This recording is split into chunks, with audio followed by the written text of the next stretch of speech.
नवी मुंबईतील गोठवली परिसरात एक धक्कादायक प्रकार समोर आलाय। पाढेपाठ न केल्याच्या कारणावरून घरगुती शिकवणी घेणाऱ्या शिक्षिकेनं 8वीतील विद्यार्थिनीला चपाती उलटण्यासाठी वापरल्या जाणाऱ्या उलथण्यानं तब्बल 40 फटके मारल्याचा आरोप आहे। या मारहाणीमुळे विद्यार्थिनीच्या हाताला सूज आणि लाल चट्टे आल्याचं सांगितलं जात आहे। संबंधित घटनेनंतर पालकांनी रबाळे पोलीस ठाण्यात तक्रार दाखल केली आहे। पोलिसांनी गुन्हा नोंदवून पुढील तपास सुरू केल्याची माहिती दिली आहे। शिक्षणाच्या नावाखाली विद्यार्थ्यांवर होणाऱ्या शारीरिक शिक्षेच्या प्रकारांबाबत पुन्हा एकदा प्रश्नचिन्ह निर्माण झाले। विद्यार्थ्यांच्या शिस्तीच्या नावाखाली होणारी कठोर वागणूक कितपत योग्य आहे यावर चर्चा सुरू झाली। कायद्यानुसार शाळा किंवा शिकवणीमध्ये विद्यार्थ्यांवर शारीरिक शिक्षा देणं दंडनीय आहे।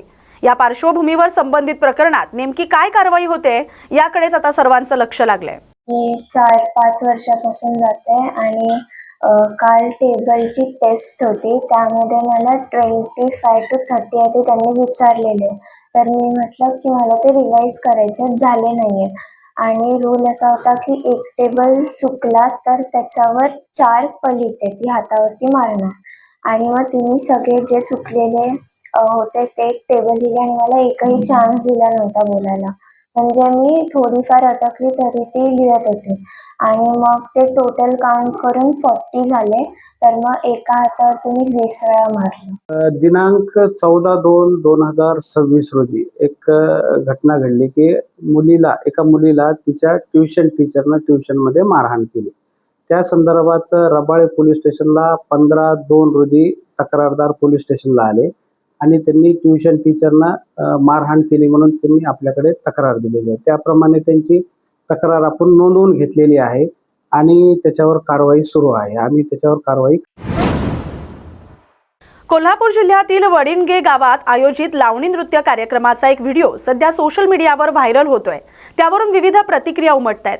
महाशिवरात्री निमित्त ग्रामपंचायतीसमोर आयोजित करण्यात आलेल्या सांस्कृतिक कार्यक्रमाचा हा व्हिडिओ असल्याचं सांगण्यात येत आहे। दरवर्षीप्रमाणे यंदाही गावात धार्मिक आणि मनोरंजनपर कार्यक्रमाचं आयोजन करण्यात आलं होतं।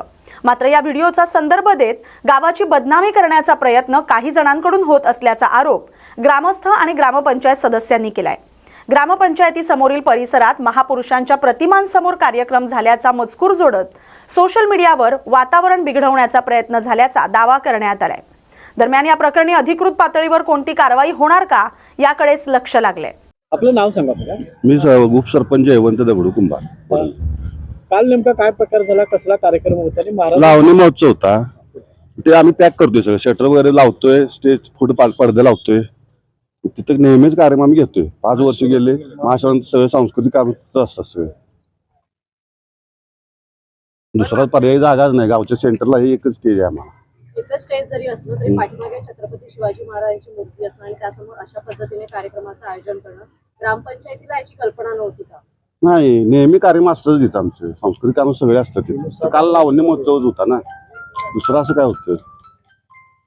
पण विभत्सपणे जे नृत्य केलं जात होतं ते नृत्य करताना तरी लक्षात यायला पाहिजे होतं ग्रामपंचायतीने अशा पद्धतीने कार्यक्रम होतोय आणि पाठीमागे छत्रपती शिवाजी महाराजांची मूर्ती आहे। नाही, बिभत्स कुठं काय होतं? व्हिडिओज व्हायरल झालेले आहेत त्याचे। म्हणजे कालचा जो कार्यक्रम झाला तो योग्य होता असं? नाही, आम्ही लावणी महोत्सव ठेवलेला, त्यामध्ये काय तर 3 कार्यक्रम केला असेल डान्स वगैरे। गेल्या 6 वर्षाला महाशिवरात्री निमित्त असं कार्यक्रम असतातच दरवेळी। एक मिनिट, तुम्ही जरा पुढे या, पुढे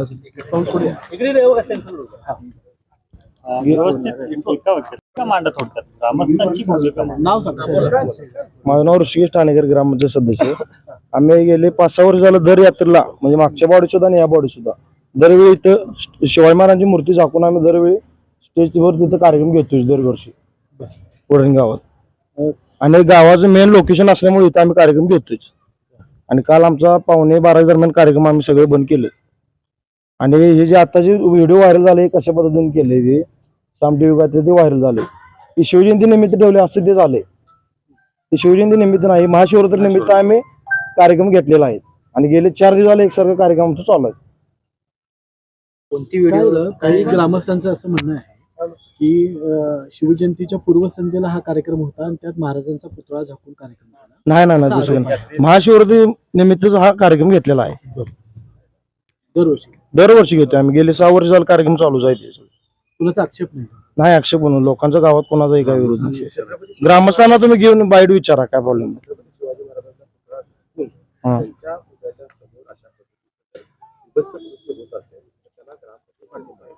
नाही पाठिंबा असं काय नाही. दरवर्षी आमचं कायमचं स्टेजच आहे, ग्रामपंचायतीचं स्टेज आहे. गेले 5-6 वर्ष झाले, मागच्या बॉडीत पण या बॉडीत पण आम्ही कार्यक्रम इथेच घेतोय सगळे, असं दुसरीकडे घेणार कुठे ना. मी संभाजी केसरकर, वडणग्याचा नागरिक.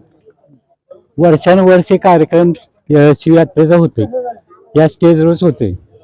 पण ज्यांनी तुम्हाला जी तक्रार दिली ते जाणकार नागरिक असतील, पण त्या ग्रामपंचायतीने समजून का अर्ज दिला नाही की बाबा महाराजांचा इथं पुतळा आहे आणि तुम्ही इथं कार्यक्रम करू नका. कार्यक्रम सगळं झालं नंतरच काय हे तक्रार, आणि ते पूर्ण पुतळा झाकलेला असते. वर्षानुवर्षे कार्यक्रम चाललाय आणि आताच का तक्रार आली. वर्षानुवर्ष कार्यक्रम सुरू आहे, बर. पण छत्रपती शिवाजी महाराजांच्या पुतळ्यासमोर विभत्सपणे नृत्य पण केलं ते जातं. पुतळा हे ग्रामस्थ म्हणून तुम्हाला मान्य आहे का, हा प्रश्न आहे आमचा. आम्हाला काय म्हणायचं आहे, ज्यांनी तुम्हाला तक्रार दिली ती तर तक्रारीचा विषय सोडा, तुम्हाला विभत्सपणे अशा प्रकारे नृत्य करणं मान्य आहे का ते विचारतो आता ग्रामस्थ. यात्राच आहे, गावची यात्रा आहे आणि तिथं पुतळा झाकलेला असते संपूर्ण. महाराजांचा आम्ही पण आदर करतोय, त्या प्रश्न नाही. पण ज्या लोकांनी तक्रार दिली त्यांनी सांगायला पाहिजे बाबा इथं असा पुतळा आहे आणि हे कार्यक्रम इथं ठेवू नका. थोडक्यात पुतळा झाकून विभत्सपणे नृत्य केलं तर तुम्हाला चालेल ग्रामस्थ. आता गावची यात्रा आहे म्हणल्या सगळ्यांनी चालणार आहे नाही ते, आणि कार्यक्रम नाही ठेवले. या बातमीसोबतच महाराष्ट्र बुलेटिन मध्ये आता इथेच थांबतोय. अशाच महत्त्वाच्या बातम्यांसाठी पाहत राहा न्यूज मराठी 24/7. नवा भारत, नवा विचार.